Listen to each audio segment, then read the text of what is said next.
Shalom saudaraku yang kekasih di dalam Tuhan.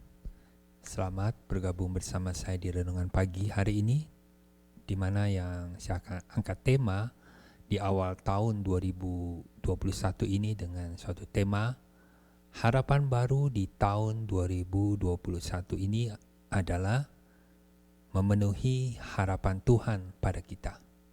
Mari kita berdoa terlebih dahulu bersama-sama.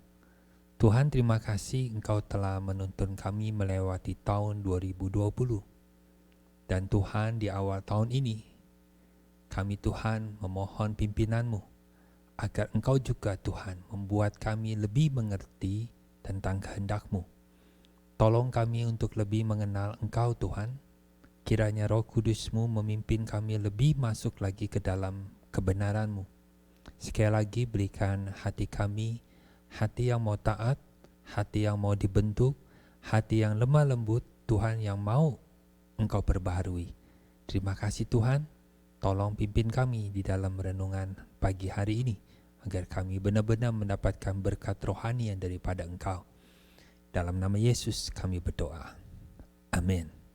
Saudara, buat saudara yang pertama kali mengikuti renungan pagi yang saya buat ini, ada beberapa tema yang sebelumnya yang pernah saya buat. Saudara bisa juga mendengarkannya, karena dalam setiap tema renungan pagi yang saya buat ini, satu tema dengan tema yang lainnya itu saling berkaitan dan akan saling melengkapi. Dan saya berharap saudara juga bisa mendengarkan tema-tema yang sudah pernah saya angkat sebelumnya. Mari kita langsung masuk dalam pembahasan tema hari ini. Harapan baru di tahun 2021 ini adalah memenuhi harapan Tuhan pada kita. Tahun 2020 sudah berlalu dan sekarang kita memasuki tahun 2021. Semua berharap di setiap tahun baru itu adalah kita berharap untuk hal-hal yang baik. Dan kita juga berharap hal-hal yang tidak baik itu berkurang. Semua berharap di tahun ini hidup kita penuh berkat Tuhan. Sekalipun mungkin kita tidak terlalu muluk-muluk mengharapkan berkat Tuhan. Nah, pada umumnya mungkin kita akan berkata, ya minimal semua kebutuhan kita cukup terpenuhi. Saudara coba perhatikan pertanyaan ini. Salahkah kita mengharapkan berkat dari Tuhan? Kalau saya menanyakan hal ini, salahkah kita mengharapkan berkat dari Tuhan? Tentu pada umumnya kita akan menganggap, kamu jangan terlalu rohani. Siapa sih manusia yang tidak mengharapkan berkat Tuhan? Siapa sih manusia yang tidak mengharapkan hidupnya dapat dilalui dengan lancar? Siapakah manusia yang kepengen ketimpa masalah? Tidak ada. Jadi kalau ada orang yang menanyakan hal ini, umumnya kita bisa berbalik bertanya kepada dia. Kayaknya tidak wajar deh kalau kita menganggap pertanyaan ini adalah salah. Memang betul, pertanyaan ini dilihat dari satu sisi, tidak ada yang salah dan wajar-wajar saja kita mengharapkan berkat dari Tuhan. Tidak ada yang salah, boleh-boleh saja, karena ya di gereja pun umumnya diberitakan, dikotbahkan tentang hal ini. Kalau banyak pendeta mengkhotbahkan tentang berkat-berkat Tuhan dari minggu ke minggu atau setiap saat di dalam setiap kebaktian, ya tentu hal yang wajar dan gak perlu lagi didiskusikan salah benarnya di mana. Saudara, inilah yang mungkin menjadi konsep kewajaran yang kita dapat dari dunia. Mengapa saya katakan demikian? Ini bukan berarti saya terlalu rohani atau terlalu lebay kata orang ya. Tapi ini adalah suatu hal yang perlu kita renungkan bersama-sama. Kalau pertanyaannya, salahkah kita mengharapkan berkat dari Tuhan? Dilihat dari satu sisi tidak ada yang salah. Dilihat dari satu sisi adalah hal yang wajar. Karena semua gereja, khotbah-khotbah juga berbicara tentang berkat Tuhan. Tetapi kalau kita melihat dari sisi yang lain, Dan akhirnya dari sisi yang lain itu, kita mendapatkan satu pertanyaan ini. Patutkah kita setelah lama jadi orang Kristen, tapi masih selalu meminta berkat Tuhan? Selalu minta Tuhan berkati kita. Layakkah kita sebagai anak Allah, tetapi orientasi hidupnya hanya minta berkat dari Tuhan? Patutkah kita, layakkah kita? Saat kita dihadapkan pada pertanyaan ini, tentu tidak semudah kita menjawab dari pertanyaan yang pertama. Tentu kita juga akan memikir lebih lagi, karena Yesus pernah mengatakan suatu perumpamaan tentang anak yang hilang, di mana anak yang hilang ini, si bungsu ini, dikatakan oleh bapaknya kepada anak yang sulung, adikmu ini sudah mati dan hidup kembali. Kenapa demikian? Karena si anak yang bungsu ini, ketika dia bertobat, dia berbalik kepada bapaknya, dia berkata, aku tidak layak lagi disebut anak bapa, jadikan aku sebagai salah seorang upahan bapa. Kalau dulu dia merasa layak sebagai anak yang terus mendapatkan berkat atau kasih sayang dari bapaknya, yang selalu dengan sopan, mungkin dengan hal yang manja, mengharapkan bapaknya memperhatikan kebutuhan hidupnya. Tapi setelah dia mengalami pertobatannya, dia berkata, aku tidak layak lagi. Artinya, aku tidak pantas lagi, aku tidak patut lagi, orientasiku adalah Bapa memuaskan aku, Bapa menyenangkan aku. Melainkan sekarang aku ingin memuaskan hati Bapa, menyenangkan hati Bapa, ingin Bapa, aku ingin melayani Bapa.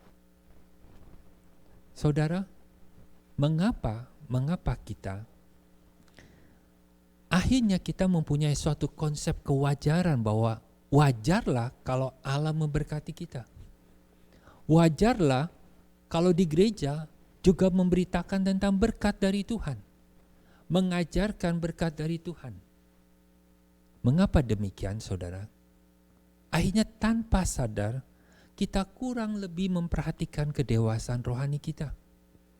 Bahkan kalau bicara tentang kedewasaan rohani, saat kita mulai masuk ke wilayah ini, sepertinya kita takut karena nanti orang akan berkata, akan menganggap kita terlalu rohani. Saat kita mulai memikirkan, merenungkan masuk ke wilayah kedewasaan rohani, kita takut. Bahkan banyak hamba Tuhan, pendeta pun seperti saya bisa merasa, aduh, khotbahnya jangan terlalu yang kerohani. Nanti jemaat tidak bisa terima. Jemaat nanti akan merasa hari ini khotbah membosankan. Mengapa kita lebih memperhatikan berkat Tuhan daripada lebih memperhatikan kedewasaan rohani kita? Saudara, saya berikan suatu perumpamaan. Kita harus bisa mengenali isi khotbah yang seperti apa yang bisa membuat kita hanya fokus pada harapan Tuhan kepada kita sebagai anak-anaknya. Khotbah yang seperti apa yang membuat kita jadi dewasa? Tadinya kita fokus, Tuhan memperhatikan kita, tapi sekarang setelah dewasa rohani, kalau kita mau dewasa rohani, kita mulai fokus. Apa yang Tuhan harapkan pada kita? Perhatikan perumpamaan ini. Kalau ada sepiring penuh nasi, ditaruh nasi di atas piring itu ditaruh semunjung nasi penuh, ya. Lalu kita taruh sesendok teh sayur. Sendok teh sayur itu kecil, saudara, ukurannya. Di atasnya kita taruh sayur sedikit aja. Itu berarti kita sedang makan apa, saudara? Itu berarti sekalipun ada sayurnya, tetap aja dikatakan kita makan nasi. Karena porsi nasinya lebih banyak dari sayurnya. Demikian sebaliknya, kalau porsi sayurnya lebih banyak, nasinya hanya secuil, ya berarti kita makan sayur sekalipun ada nasi. Perhatikan, saudara, di dalam khotbah, saudara harus mulai pintar, harus mulai ada hikmat, harus mulai mengerti, memakai akal budi saudara juga untuk mengerti, untuk mengenal Tuhan. Misalkan dalam 1 jam berkhotbah, 10 menit di awal biasanya pendeta akan berbicara tentang kebesaran Tuhan. Kita akan mulai berbicara tentang hal yang rohani. Kita harus memperhatikan yang rohani. Kita harus pikul salib. Kita harus benar-benar percaya Tuhan mengasihi kita. Kita harus benar-benar mengagungkan Tuhan, menjaga kekudusan Tuhan. Kita harus komitmen sama Tuhan. Kita harus melakukan kehendak Tuhan. Kita harus taat. Itu 10 menit mungkin. Atau 15 menit. Di awal-awal kita berbicara, tekankan tentang hal yang rohani. Tetapi menit selanjutnya, misalkan 30 menit atau 35 menit, mulai berbicara tentang kesulitan-kesulitan hidup kita. Mulai berbicara tentang apa? Tentang janji-janji Tuhan. Apa yang Tuhan bisa perbuat bagi kita.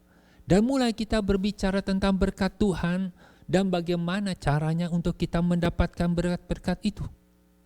Kemudian di akhir khotbah kita tutup dengan lagu puji-pujian yang membangkitkan perasaan kita agar kita bisa mau beriman kepada Tuhan. Saudara, kalau contoh khotbah seperti ini, pertanyaan saya, ini akan membuat iman kita lebih ingin mengasihi Tuhan atau sebaliknya? Awal tahun selalu ada harapan baru. Mengapa kita jarang berpikir, merenungkan, bukan apa yang Tuhan harus berbuat buat kita, tetapi kita mulai beralih kepada suatu pemikiran, apa yang saya bisa lakukan untuk Tuhan. Yaitu kita pengen belajar lebih mengerti apa harapan Tuhan bagi kita. Perhatikan ayat ini. Di dalam Roma yang pasal 8 ayat 17 dan 18 dikatakan, dan jika kita adalah anak, maka kita juga adalah ahli waris. Maksudnya adalah orang yang berhak menerima janji-janji Allah, yang akan menerimanya bersama-sama dengan Kristus, yaitu jika kita menderita bersama dengan Dia, supaya kita juga dipermuliakan bersama-sama dengan Dia. Sebab aku yakin bahwa penderitaan zaman sekarang ini tidak dapat dibandingkan dengan kemuliaan yang akan dinyatakan kepada kita. Dari ayat ini kita bisa mengambil beberapa kesimpulan. Yang pertama, kita harus benar-benar mengerti status kita sebagai anak. Kita anak Allah yang seperti apa? Anak Allah yang dewasa? Anak Allah yang berbakti kepada Allah? Atau anak Allah yang hanya tahu Allahnya mengasihi dia? Kita anak yang seperti apa? Kita boleh berkuar-kuar kita adalah anak Allah. Kita memproklamirkan kita anak Allah, tetapi kita sebagai anak Allah yang seperti apa?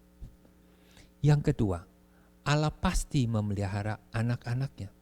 Saudara, ini satu hal yang perlu juga kita mengerti. Ya, kita percayai memang Allah pasti memelihara anak-anaknya. Tetapi tanpa sadar kita dengan bahasa yang halus, bahasa yang sopan, bahasa yang santun, kita malah sebaliknya menuntut Allah untuk memelihara kita. Contohnya seperti apa? Saya rasa saudara juga tahu. Pada saat saudara mengharapkan sekali Allah memelihara saudara, memberkati saudara, pasti bahasa kita itu bukan bahasa yang kasar. Bahasa kita itu bahasa yang halus. Padahal perhatikan di poin ketiga, ketika janji Allah akan digenapi, ya, ketika janji Allah akan kita terima sebagai anak-anaknya, dan janji Allah itu belum tentu berupa berkat jasmani. Janji Allah itu mungkin saja berupa berkat rohani. Janji Allah akan terungkap saat kita mau hidup taat di hadapan Dia. Yaitu sama seperti Yesus mau hidup taat sebagai anak Allah. Kita harus sungguh-sungguh, saudaraku sekalian, sungguh-sungguh benar-benar hidup di dalam janji Allah. Tapi dengan satu sikap kita mau taat kepada Allah. Dan bahkan di dalam 2 Petrus 1 ayat yang keempat dikatakan janji Allah saat digenapkan malah untuk membantu kita luput dari hawa nafsu dunia. Untuk luput dari hawa nafsu dunia itu tidak gampang. Kita perlu ada sikap meninggalkannya. Komitmen kita mau taat kepada Tuhan. Bagi orang Kristen, hidup menderita dalam ketaatan kepada Allah adalah suatu kewajaran. Saudaraku, kita menjadi wajar untuk hidup tanpa ditolong Allah. Ini wajar, ini bukan rohani, tapi inilah kehendak Allah, inilah harapan Allah. Di awal tahun baru ini, maukah kita memfokuskan diri untuk menggenapi apa harapan Tuhan pada kita? Coba saudara renungkan baik-baik hal ini.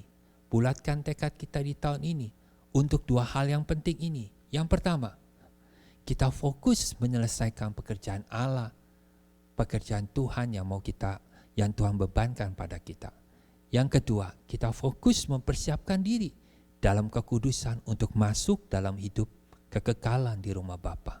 Saudara perhatikan, kita harus mulai melangkah maju. Bukan hanya kita sudah meninggalkan fase yang pertama di mana kita kenal Yesus. Kita harus melangkah maju ke langkah berikutnya. Ikut Yesus dan akhirnya serupa dengan Yesus. Jangan lagi selalu berpikir masalah hidup ini timbul atas seizin Tuhan. Banyak masalah hidup timbul karena kesalahan kita sendiri. Kita harus bertanggung jawab atas kesalahan tersebut. Mulailah beranjak dewasa, memfokuskan diri untuk tambah mengenal Tuhan, agar kita bertambah hikmat. Saat saudara bertambah kenal Tuhan, saudara bertambah hikmat. Bertambah hikmat untuk apa? Mencikapi setiap persoalan hidup yang kita alami. Kita bertambah hikmat mengatasi persoalan hidup kita dengan prinsip-prinsip hidup kerohanian, yaitu yang sesuai dengan firman Tuhan. Kiranya Tuhan menguatkan hati kita di tahun baru ini, agar kita melangkah maju, bukan hanya mengikut Yesus, tapi juga serupa dengan Yesus. Mari kita berdoa. Tuhan tolong kami, agar kami mempunyai hati sungguh Tuhan, benar-benar mau fokus kepada apa yang Kau harapkan pada kami. Tolong kami untuk beranjak menjadi dewasa rohani. Di dalam nama Yesus kami berdoa. Amin. Tuhan memberkati saudara.